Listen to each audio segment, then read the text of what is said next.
I'm Chance Dorland, and this is the Spurs Insider, our weekly NBA podcast from ExpressNews.com. And I'm joined now by San Antonio Express News sports writer Jeff McDonald, fresh from the Spurs buzzer beater 126-124 victory against a not-so-good Phoenix Suns team. But that game was close, Jeff.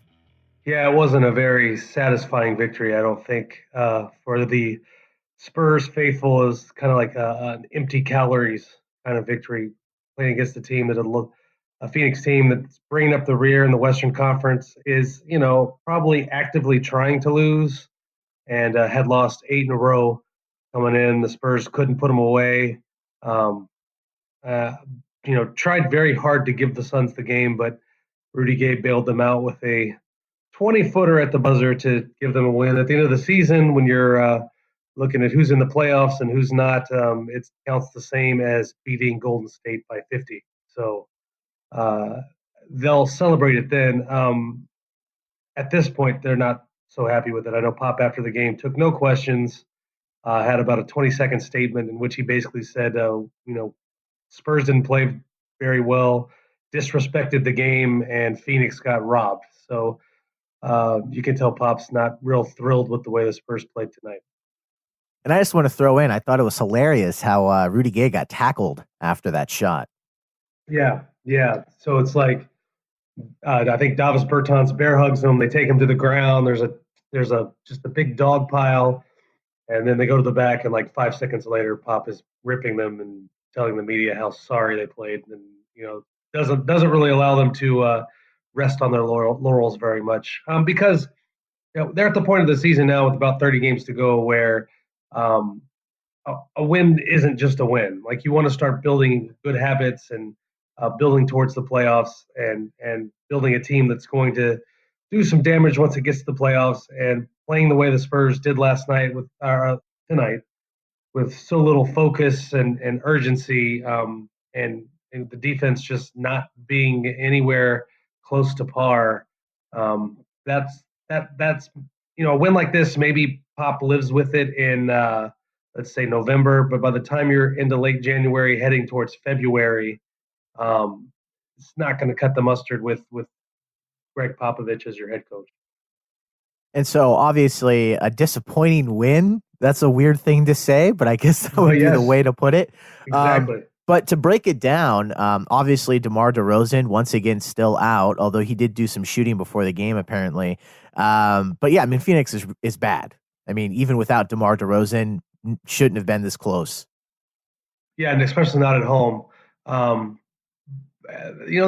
lot of it is in the Spurs approach that, like I mentioned earlier, there wasn't a lot of urgency and not a lot of defense being played. And as a result, you allow Phoenix to stick around. And Phoenix, as bad as they are, do have some players in Devin Booker and Jamal Crawford who can make shots. And so you get in that kind of back and forth battle. It comes down to the wire with a team that has guys like that, and you start to get a little worried, a little scary, and you're just lucky if you have the last shot, which the Spurs did, and Rudy Gay put it down, and the Spurs sort of dodged a pretty big bullet there. And, it's an important homestand for them because, it's a 4-game homestand leading into a 8-game rodeo road trip that's kind of bisected by the All-Star break. But whenever you're going to go out on the road for 8 in a row, you want to take care of the 4 you have at home. And when you have, of those 4 you have at home, if you have the worst team in the Western Conference on your home floor during that homestand, you have to win that game. And I guess from that perspective, the Spurs took care of business tonight. But as we've mentioned before, it was not pretty and was not easy. Maybe we'll talk more about that upcoming rodeo road trip in a sec. You also mentioned All-Star. So a bit of a snub in some ways. There's 2 different ways that I guess you could say there was a snub that took place. Yeah. Let's start with the 3-point contest, because the Spurs have the best 3-point percentage in the league. And in fact, I haven't totaled it up after tonight's game, but coming into tonight's game, they were shooting 40.9% from 3-point range, which is not only the tops in the NBA, but would be a franchise record. They've got 3 guys shooting better than 40% from 3. But as of now, and the field has not been finalized, I should say that up top. But as of now, it does not sound like they have a shooter in the 3-point contest at the All-Star game field. The league hasn't formally announced all that yet. Some names have leaked out. Seth and Steph Curry, the Curry brothers, are going to shoot against each other in their hometown of Charlotte. Dirk Nowitzki is going to shoot in what could be his last All-Star weekend. Damian Lillard is an All-Star who is reportedly going to be in the field. Sacramento's Buddy Hield is supposed to be. Is it Hield or Hield? I always forget that. But he's supposed to be in the field. There's probably 3 spots left. The Spurs have, I mentioned, 4 guys shooting better than 40% from 3. Leading all of them is Davis Bertans, who's also leading the entire NBA. I asked him again tonight if he had heard from the league about possibly shooting, and he said he had not. So it's not that he's been officially snubbed yet, but it seems to be trending in that direction. And listen, I don't care. Like, I just can't get worked up about who's in the 3-point field. If you want to put in Davis Bertans because he's the league's leading 3-point shooter, that's great. You want to start a rule that whoever's leading the league in 3-point shooting at the All-Star break gets to shoot in the 3-point shootout. I'm all for that. But it's an exhibition. It's not like a let's reward the top 8 3-point shooters kind of thing. It's not a let's find out who's the best 3-point shooter in all the universe. It's an exhibition. It's just supposed to be. It's a kind of a made-for-TV event. So I understand why the league wants to trend for these sort of storylines. The Curry versus Curry, or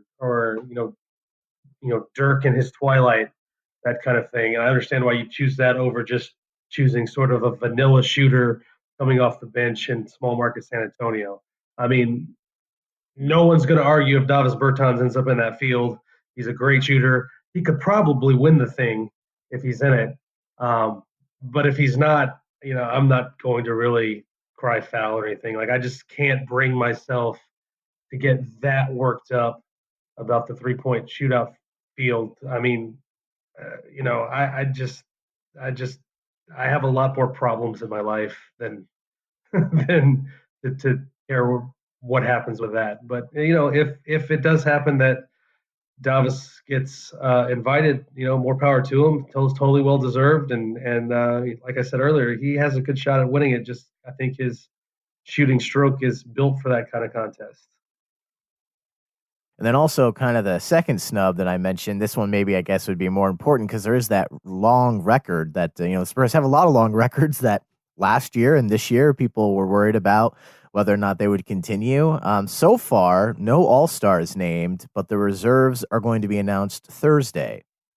Yeah, I believe it's 20 straight All-Star games the Spurs have had a representative in. And I think that streak is in real jeopardy this year, and it's not because the Spurs don't have deserving candidates. In a way, it's because they have 2. I think the reserves are voted on by the coaches, by the Western Conference coaches. You can only vote for players in your conference. You can't vote for players on your own team. So I feel pretty confident that every coach is going to have a Spurs name on his ballot. I just think some coaches are going to put DeMar DeRozan's name there, and some coaches are going to put LaMarcus Aldridge's name there. And I think by splitting that vote, I think it's going to. I think there's really a scenario where it costs both of them, and neither one gets in. And someone like Donovan Mitchell from Utah, who's he's an all-star caliber player. I'm not going to say that's not deserving, but someone like that gets in over a Spur. I really think there's an opportunity for that to happen, because if you look at these coaches, in the Western Conference, they've played the Spurs a couple of times this year, and I guarantee if you go through the list, some of them got burned by LaMarcus Aldridge, some of them got burned by DeMar DeRozan, and I think there's a good chance the vote splits and neither one goes. And I'm not going to get on a pedestal and or on a mountaintop and scream that someone got robbed, because I think the 12 guys that comprise the Western Conference All-Stars are going to be all deserving players. But I think both those guys have played well enough this year to deserve consideration. I just think if it wasn't for the other guy, one of them probably get it. And there's precedent for this. I think Paul George from Oklahoma City last year did make the All-Star team, and a lot of that was because other guys off his roster were drawing votes away from him. And I think that's what you're going to see. I think like I mentioned earlier, every Western Conference coach will have one Spurs name on there, but nobody's going to put two Spurs names on there. There just aren't enough spots. Um, I think the coaches really want to reward a Spurs player. I think just coaches have a lot of respect for the Spurs and their program and will always look for a way to get them in. I just don't think.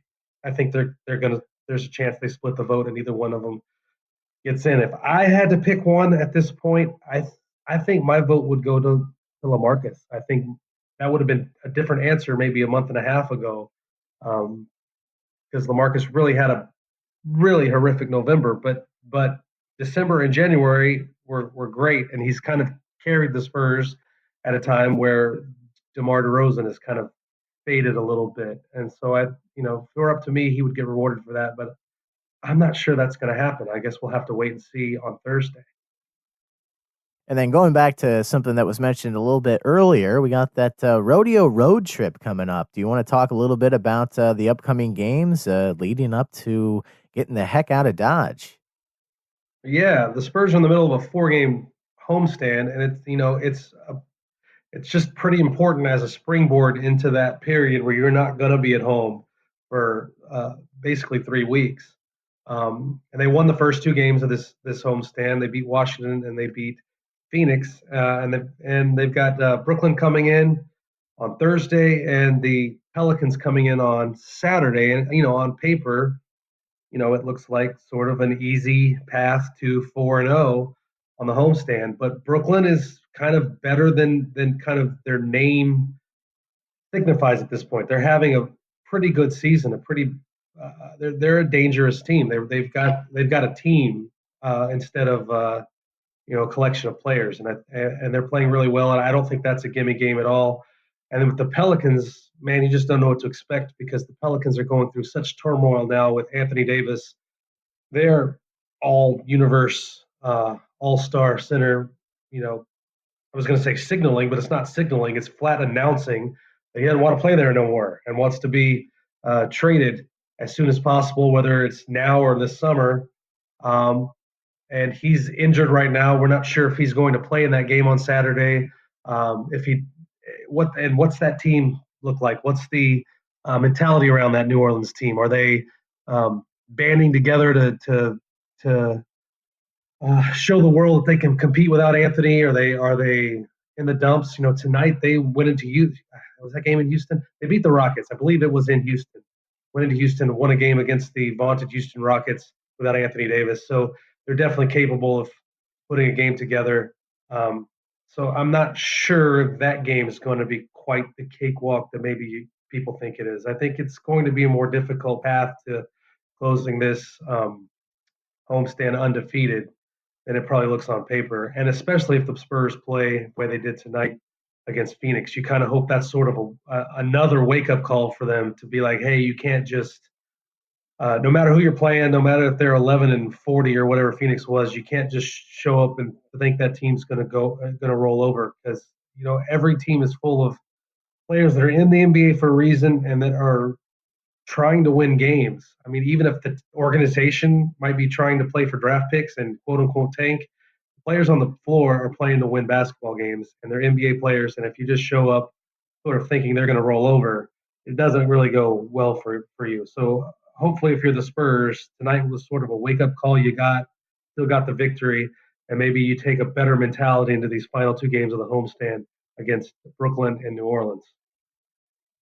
And then wrapping things up, Jeff, some final thoughts and also maybe a thought or two about DeMar DeRozan. Obviously missed a few games in a row, but hopefully coming back, and he had that January slump. January is almost over. Yeah, it seems like this was more of a rest and mental break than anything else. I think the Spurs are calling it a sore left knee, but talking to him, he just sort of thinks it was a good time to get a lot of just little bumps and bruises sort of healed up and freshened up. He told our Tom Orsborn earlier tonight, that maybe earlier in his career he tries to power through something like this and just keep playing. But at this point, as he's nearing his 30th birthday and playing for a coach like Pop, who is really proactive about getting people rest and getting people healed up, he sort of agrees maybe it was good to take this. I guess was his third game off in a row. Take a few games to just sort of heal up and maybe mentally refocus and recollect himself and kind of try to get back to where he was in November and December and put this January behind him, because it has been it's definitely been his worst month of the season as far as scoring and shooting and turnovers and all that sort of thing. And for the Spurs to be as good as they're going to be, they really haven't had DeMar DeRozan and LaMarcus Aldridge playing at an all-star level at the same time. DeMar was out of this world to start the season. LaMarcus had the slow start. And almost right as LaMarcus started to get things together and look like the player that made the all-star team last year, DeMar starts to fade off a little. So if they can ever get both guys firing on all cylinders at the same time, I think that's when you're going to see the Spurs sort of start to reach their peak. So I think that's really what's going to be important once DeMar comes back and going into the rodeo trip and then out of the All-Star break and down the stretch. That's going to be something worth watching. Can they get both those guys going at the same time?